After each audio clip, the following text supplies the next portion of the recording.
Good morning all of you. ધોરણ 9 Hindi last પીરિયડમાં આપણે પાઠ 2 ન્યાયમંત્રીનો અભ્યાસ કર્યો હતો। આજે આપણે પાઠ 3 ક્યાં નિરાશ હોવા જાય એનો અભ્યાસ કરીશું। પાઠ 3 ક્યાં નિરાશ હોવા જાય। લેખક છે હજારી પ્રસાદ દ્વિવેદી અને સાહિત્ય પ્રકાર છે નિબંધ। પહેલા આપણે હજારી પ્રસાદ દ્વિવેદીનો પરિચય મેળવીશું અને પછી પાઠ જોઈશું। आचार्य हजारी प्रसाद द्विवेदी का जन्म बलिया उत्तर प्रदेश जिले के दुर्बे का छपरा नामक गांव में हुआ था। पारिवारिक परंपरा अनुसार संस्कृत का अध्ययन शुरू करके उन्होंने हिंदू काशी विश्वविद्यालय से ज्योतिषाचार्य की परीक्षा उत्तीर्ण की। गुरुदेव रविंद्रनाथ के आश्रम में 1940 ईस्वी सन से 1950 ईस्वी सन तक हिंदी भवन के निदेशक रहे। तत्पश्चात काशी हिंदू विश्वविद्यालय वाराणसी एवं पंजाब विश्वविद्यालय चंडीगढ़ में हिंदी विभाग के प्रोफेसर तथा अध्यक्ष पद पर कार्य किया। भारत सरकार ने उन्हें पद्म भूषण की उपाधि से सम्मानित किया। हिंदी साहित्य जगत में द्विवेदी जी एक निबंधकार, उपन्यासकार, समालोचक तथा शोधकर्ता, इतिहासकार के रूप में प्रचलित हैं। अशोक के फूल, विचार प्रवाह, कुटज, कल्पनालता आदि निबंध संग्रह, बाण भट्ट की आत्मकथा, पुनर्नवा, चारुचंद्रलेख, अनामदास का पौधा, उपन्यास तथा कबीर, सूरदास हिंदी साहित्य का आदिकाल, साहित्य सहचर, हिंदी साहित्य, उद्भव और विकास, हिंदी साहित्य की भूमिका आदि आलोचना तथा इतिहास ग्रंथ हैं। प्रस्तुत निबंध में द्विवेदी जी ने यह समझाया है कि तत्कालीन भारतीय समाज में व्याप्त अनाचार केवल बाहरी स्तर पर है। वास्तव में आज भी लोगों में मानवीय मूल्यों के प्रति आस्था कायम है। अपने जीवन में घटित कुछ घटनाओं के द्वारा बताया है कि हमें निराश नहीं होना चाहिए, अपितु हमें जीवन के प्रति आस्थावान बने रहना चाहिए। क्या निराश हुआ जाए? શું આપણે નિરાશ થઈ જવું જોઈએ? ના, બહારના જે તત્વો જે છે, બહારની જે વ્યવસ્થા છે એ આપણે જોઈએ છીએ ત્યારે એ ખરાબ વ્યવસ્થા દેખાય છે, પણ હજી પણ અંદરથી ઝાંખીએ આપણે તો ખ્યાલ આપણે આવે કે ના, માનવતાના ગુણો જે છે, એના મૂલ્યો જે છે હજી પણ આપણને અત્યારે મોજૂદ જોવા મળે છે। એટલા માટે આપણે નિરાશ થવાની જરૂર નથી। હિંમત અને સાહસથી ડટકર સામનો કરવો જોઈએ। તો આપણે જોઈએ પાઠ। मेरा मन कभी कभी बैठ जाता है। समाचार पत्र में ठगी, डकैती एटले दान घूसणखोरी, चोरी, तस्करी एटले चोरी और भ्रष्टाचार के समाचार भरे रहते हैं। आरोप प्रत्यारोप का कुछ ऐसा वातावरण बन गया है कि लगता है देश में कोई ईमानदार आदमी ही नहीं रह गया। हर व्यक्ति संदेह यानी शंका की दृष्टि से देखा जा रहा है। जो जितने ही ऊंचे पद हैं उनमें उतने ही अधिक दोष यानी कि बुराई दिखाई जाते हैं। लेखक कहे छे कि चारे तरफ चोरी, ठगाई, लूटफाट, दाणचोरी અને ભ્રષ્ટાચારની ઘટનાઓ જોવા મળે છે। વર્તમાન પત્રો यानी कि છાપામાં ખોટી ઘટનાઓ, છાપું જે છે એ ખોટી ઘટનાઓથી જ ભરેલા હોય છે અને ઊંચા પદો પર બેઠેલો વ્યક્તિ કે લોકો ચરિત્રપૂર્ણ એટલે કે એના જે ચરિત્ર પણ દોષપૂર્ણ આપણને દેખાય છે। કોઈ કંઈ પણ કામ કરે તો લોકો એનામાં દોષ શોધવા માંડે છે। આપણે ગમે તેવી વ્યક્તિ જે છે ઊંચા પદ ઉપર હોય, એનો મોટો હોદ્દો હોય, એ વ્યક્તિ બધાને શું હોય છે? દોષ જ શોધે છે કે આને કેમ આટલો બધો ઊંચો પદ આવી રીતે મળ્યો હશે, તેમ મળ્યો હશે, એવી રીતે બધા એનામાં बुराई જ શોધે છે। एक बहुत बड़े आदमी ने मुझसे एक बार कहा था कि इस समय सुखी वही है जो कुछ नहीं करता।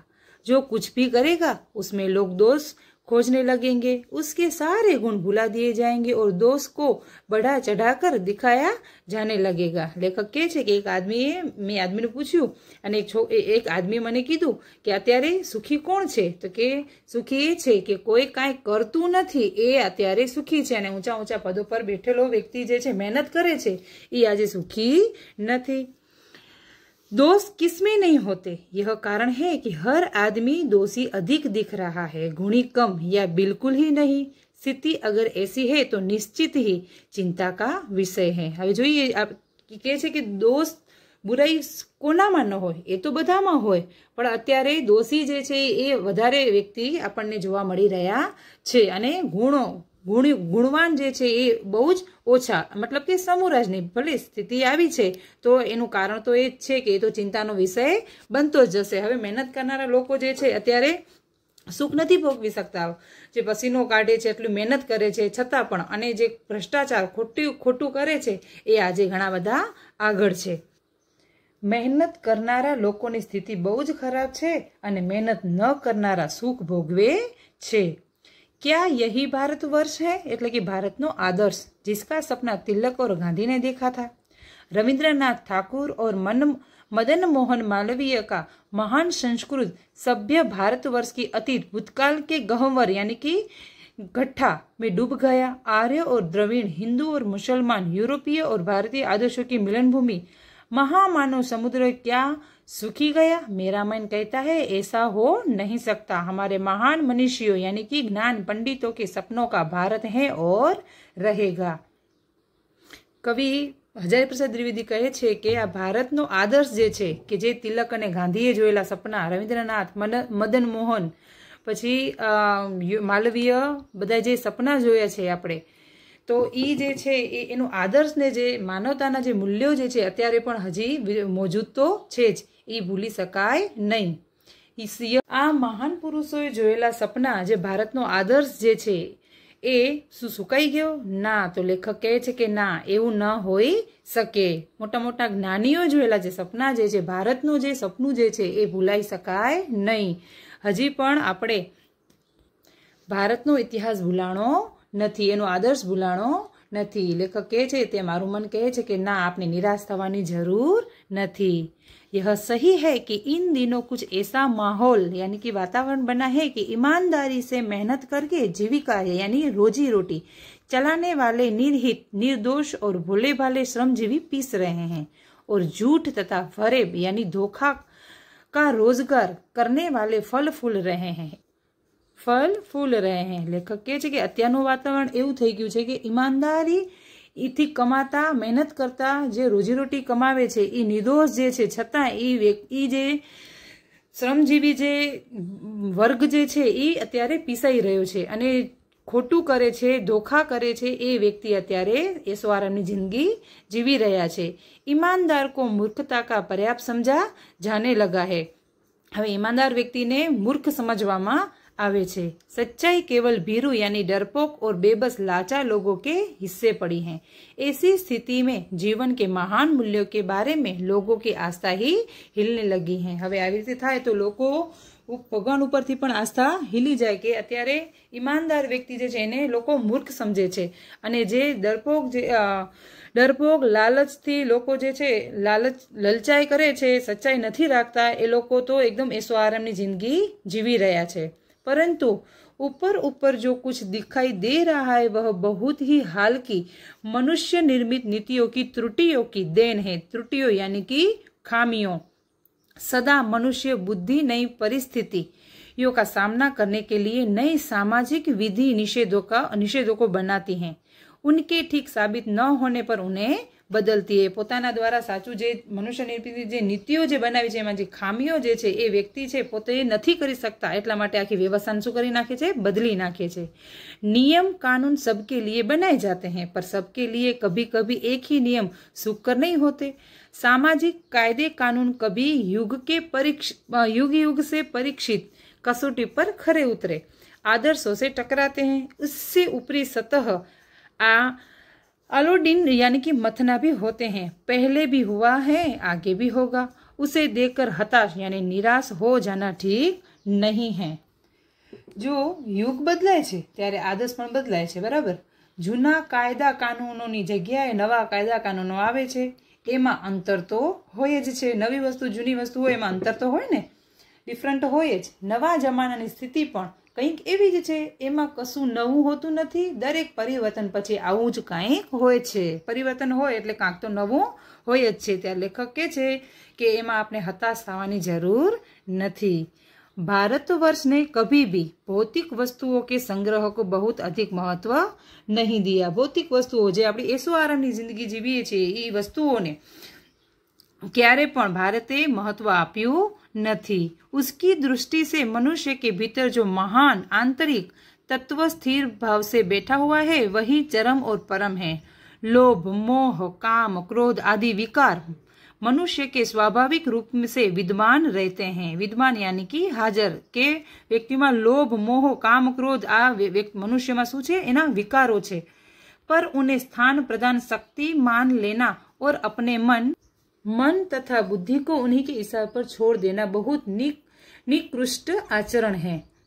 भारतवर्ष ने कभी भी उन्हें उचित नहीं माना, उन्हें सदा स्वयं के बंधन से बांधकर रखने का प्रयत्न किया है। परंतु भूख की उपेक्षा नहीं की जा सकती, बीमार के लिए दवा की उपेक्षा नहीं की जा सकती, गुमराह यानी कि रास्ता भूला हुआ को ठीक रास्ते पर ले जाने के उपायों की उपेक्षा नहीं की जा सकती। मनुष्य में लोभ, मोह, काम, क्रोध वगैरह विकारो होवा सामान्य छे, परंतु भारते आ बधा पर स्वयं ने महत्व आप्યું छे। हुआ यह है कि इस देश को कोटि कोटि दरिद्र जनों की हीन अवस्था को दूर करने के लिए ऐसे अनेक कायदे कानून बनाए गए हैं। હવે કે થાય એવું છે કે આ દેશમાં કોટી કોટી એટલે કરોડો કરોડો ગરીબો દરિદ્ર જનો એટલે કે ગરીબોની જે આવી અવસ્થા જે છે ખરાબ એને दूर करवा माटे घणा बधा कायदा कानून बनावामां आव्या छे। जो कृषि उद्योग, वाणिज्य, शिक्षा और स्वास्थ्य की स्थिति को अधिक उन्नत और सुचारू एटले के सरस बनाने का लक्ष्य से प्रेरित है, परंतु जिन लोगों को इन कार्यों में लगना है उनका मन हर समय पवित्र नहीं होता। प्रायः वे ही लक्ष्य को भूल जाते और अपनी ही सुख सुविधा की ओर ज्यादा ध्यान देने लगते हैं। આજે દેશમાં કૃષિ ઉદ્યોગ, વાણિજ્ય, શિક્ષણ વગેરે ક્ષેત્રોમાં વિકાસ થવો જોઈએ, પરંતુ જે લોકોને વિકાસની જવાબદારી સોંપવામાં આવી છે તેઓ લક્ષ્યને ભૂલી ગયા છે। આ બધી જે જવાબદારી આપણા ભારતના વિકાસ માટે જે જવાબદારી સોંપવામાં આવી છે તેઓ પોતાના જે લક્ષ્ય જે છે એ શું થઈ ગયા છે, ભૂલી ગયા છે। તેઓ દેશ હિતને ભૂલીને પોતાની સુખ સુવિધા વધારવામાં લાગી ગયા છે।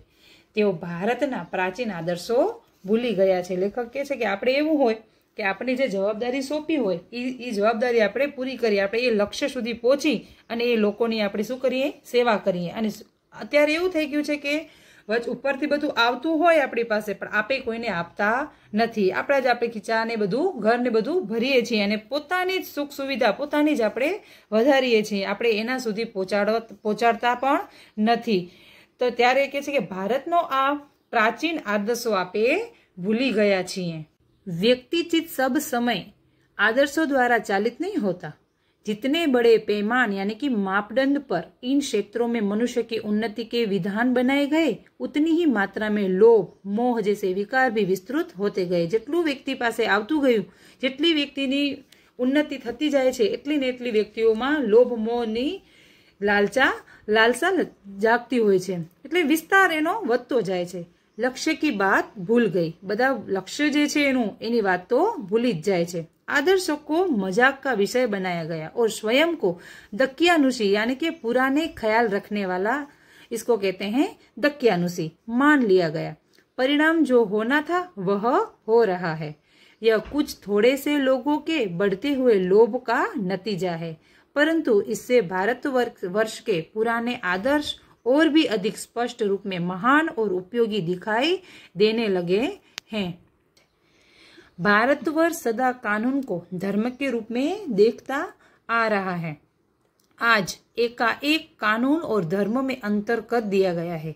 धर्म को धोखा नहीं दिया जा सकता, कानून को दिया जा सकता है। यही कारण है कि लोग धर्म भीरु है, वे कानून की त्रुटियों यानी कि खामी से लाभ उठाने में संकोच नहीं करते।